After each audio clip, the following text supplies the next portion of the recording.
رسیدیم سر یکی از مهمترین بخش‌های این دوره. ببینید شما وقتی که پست میذارید 1 ساعت اول در واقع تایم طلایی اون پست هستش و گلدن تایم هم در اصطلاح بهش میگن. شما توی 1 ساعت اولیه که پست میذارید میتونید متوجه بشید که پستی که گذاشتید خوبه یا بده.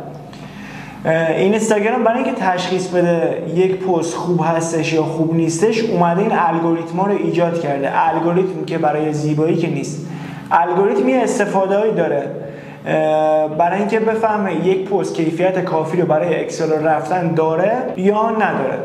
به خاطر همین اومده 2 تا لایه الگوریتمی ایجاد کرده که این آمار ارقام رو ازش بگیره و به وایرال کردن یک پست کمک کنه.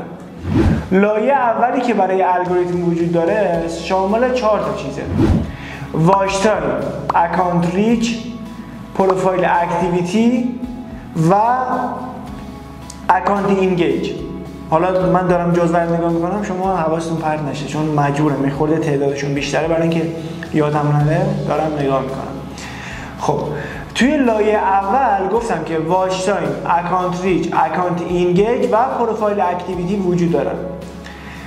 شما اگه توی 1 ساعت اولیه پستتون واچ تایم خوبی از اون پست نگیرید، یعنی میزان زمانی که تماشا کردن اون پست رو که یه دونه بخش اکانت اوریج واچ تایم هم داخل هر پست ویدئویی وجود داره که میگه که مثلا اگه ویدئو شما 30 ثانیه است، مخاطبینتون چند ثانیه از این ویدئو رو تماشا کردن. هر چقدر که این میانگین بیشتر بشه پس اون پست بهتری در واقع، یعنی و توی الگوریتم بهتر جواب گرفته ازش. نکته بعدی اکانت ریچ هستش که یعنی پست شما به دست چند نفر رسیده و اکانت اینگیج یعنی چه جور تعاملی روی این پست شما داشتن. آیا سیوش کردن، شیرش کردن؟ اگه شما این آمار رو نگیرید اصلا وارد لایه دوم نمیشه که شامل سیو و شیر و لایک و کامنته. یعنی شما پستتون اگه واچ تایم بالایی نگیره، اکانت اینگیج بالایی نگیره، اصلا نمیره تو لایه دوم. حالا شما 1000 تا سیو داشته باشی، 1000 تا شیر داشته باشی، نمیدونم 2000 تا کامنت برات بذارن، پس شما باید سعی کنید توی لایه اول واچ تایم خوبی رو بگیرید، بعد اکانت اینگیج و نمیدونم پروفایل اکتیویتی و اینا که اوکی شد، بعد باید چشمتون دنبال سیو و شیر و لایک و کامنت و اینا باشه.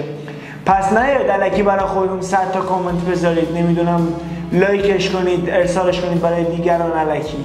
اینا همه به ضرر شما تمام میشه و ربات‌های اینستاگرام در واقع شما رو بات و مضر تشخیص میدن و حتی ممکنه آمار منفی هم براتون داشته باشه. پس سعی کنید توی لایه اول الگوریتمی اول واچ تایم خوبی بگیرید که همون تو جلسات قبلی هم بهتون گفتم برای اینکه شما واچ تایم خوبی بگیرید محتواتون باید ارزشمند و کاربردی باشه که شما واچ تایم بگیرید ازش. یعنی یک محتوای خیلی به درد نخوره بی کیفیت واچ تایم نمیگیره در واقع و دیده نمیشه.